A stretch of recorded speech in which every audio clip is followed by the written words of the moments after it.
नमस्कार शेतकरी बंधूंनो, मी सुजाता, जेप्स ॲग्रोटेक सांगली आणि जेप्स ॲग्री लॅब सांगली.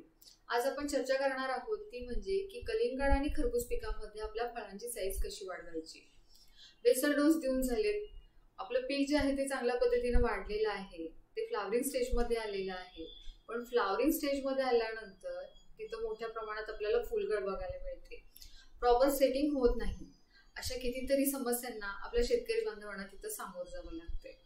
या स्टेजला फ्लावरिंग आणि सेटिंग प्रॉपर होणं खूप गरजेचं आहे आणि त्याच्यासाठी न्यूट्रिएंट मॅनेजमेंट करणं तितकंच महत्त्वाचं आहे. आता न्यूट्रिएंट मॅनेजमेंट म्हणजे नेमकं काय, तर न्यूट्रिएंट मॅनेजमेंट म्हणजे अन्नद्रव्यांचं व्यवस्थापन करणं खूप महत्त्वाचं आहे. जर तुम्ही अन्नद्रव्यांचं व्यवस्थापन योग्य रीतीने केलं नाही तर तुम्हाला तिथं प्रॉपर सेटिंग मिळणार नाही, प्रॉपर फ्लावरिंग मिळणार नाही आणि त्याबरोबर जे फुटवे आहेत ते अधिक प्रमाणात तिथं निघणार नाही. आणि याच्यासाठी आपल्याला काय करायचं आहे तर आपल्याला वॉटर सोल्युबल खतांचा वापर तिथं करायचा आहे. वॉटर सोल्युबल सोबत तुम्हाला टॉनिकचा वापर तिथं करायचा आहे, त्याच्यासोबत तुम्हाला बायोलॉजिकलचा देखील तिथं वापर करायचा आहे. आता ही जी खतं आहेत ही आपल्याला स्टेप बाय स्टेप आपल्या सेटिंगच्या पिरियडमध्ये द्यायची आहेत आणि ह्यासोबतच तुम्ही जी काही बायोलॉजिकलची खतं वापरणार आहात त्याचा वापर जर तुम्ही जास्त प्रमाणात तिथं केला मधील जी काही अन्नद्रव्ये आहेत ती पीक जास्त प्रमाणात उचलून घेईल, मुळींची वाढ मोठ्या प्रमाणात होईल, त्याचबरोबर मुळी स्ट्रॉंग होतील आणि अपटेकचं जे प्रमाण आहे ते जास्त पिकामध्ये वाढेल, जास्त न्यूट्रिएंट पिकाला तिथं पोहोचतील. आता जे काही आपण वॉटर सोल्युबल पिकाला देणार आहे त्या वॉटर सोल्युबल खतांसोबत आपल्याला टॉनिक सुद्धा द्यायचे आहे. आता टॉनिक म्हणजे नेमकं काय, तर टॉनिक म्हणजे रेडीमेड फूड मटेरियल. आता ही जी टॉनिक्स आहेत ते आपण ओळखायची कशी, तर बाजारात वेगवेगळ्या प्रकारची ह्युमिक ऍसिड युक्त, अमायनो ऍसिड युक्त, फॉलिक ऍसिड युक्त, त्याचबरोबर सीडवीड एक्स्ट्रॅक्ट याच्यावरती आधारित टॉनिक्स आहेत. आणि ह्या खतांचा वापर आणि ह्या टॉनिकचा वापर आपल्याला आपल्या वॉटर सोल्युबल खतांसोबत द्यायचा आहे. आणि यामुळे काय होईल की फ्लावरिंग चांगल्या पद्धतीने निघेल, त्याचबरोबर सेटिंग आहे ते पण प्रॉपर होईल. आता तुम्ही ज्या वेळेला वॉटर सोल्युबल खतं देणार आहात तर त्यावेळेला नेमकं तुम्हाला टॉनिक त्या स्टेजला कोणतं द्यायचं आहे हेही समजून घेणं, तेही तितकंच लक्षात येणं फार महत्वाचं आहे. तुम्हाला जास्तीत जास्त फुटवे आपल्या पिकामध्ये पाहिजे असतील तर तुम्ही जेप्स ॲग्रोटेक सांगली यांचा ॲमेझॉन वापरू शकता, त्याच्यामुळे आपल्या पिकामध्ये जास्तीत जास्त फुटवे तिथं बघायला मिळतील.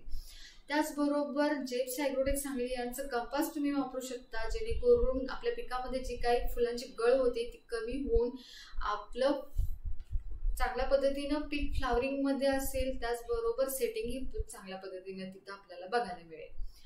त्याचबरोबर तुम्ही झिंक वापरू शकता, त्याचबरोबर फळांची साईज वाढवण्यासाठी तुम्ही जेप्स ॲग्रोटेक सांगली यांचं जेमो प्लस सुद्धा वापरू शकता.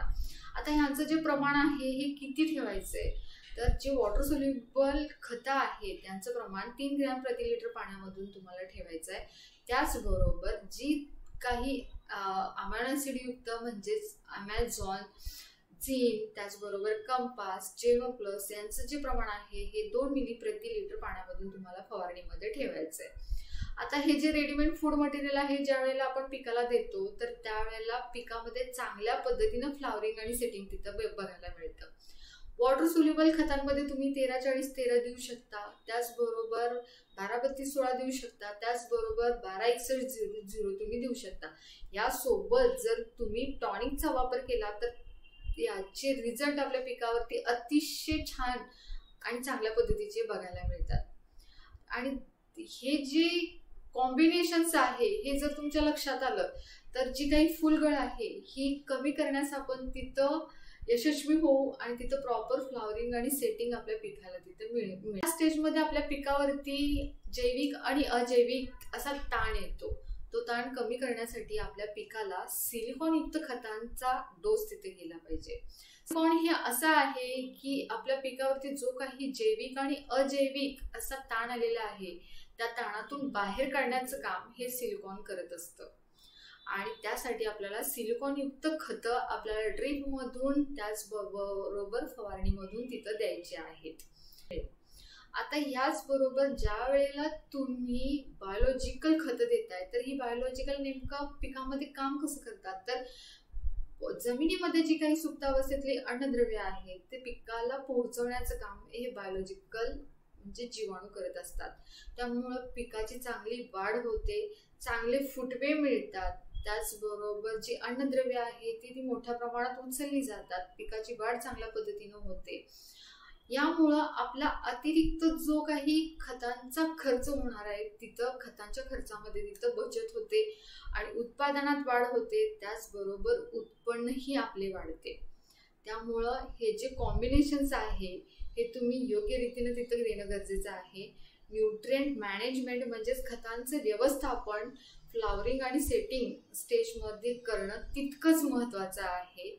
आणि अशा पद्धतीनं जर तुम्ही केलं तर नक्कीच तुमच्या उत्पादनात वाढ होईल आणि त्याचबरोबर तुमच्या उत्पन्नात देखील वाढ होईल. हा जर व्हिडिओ तुम्हाला आवडला असेल तर नक्की लाईक, शेअर आणि कमेंट करा. थँक्यू.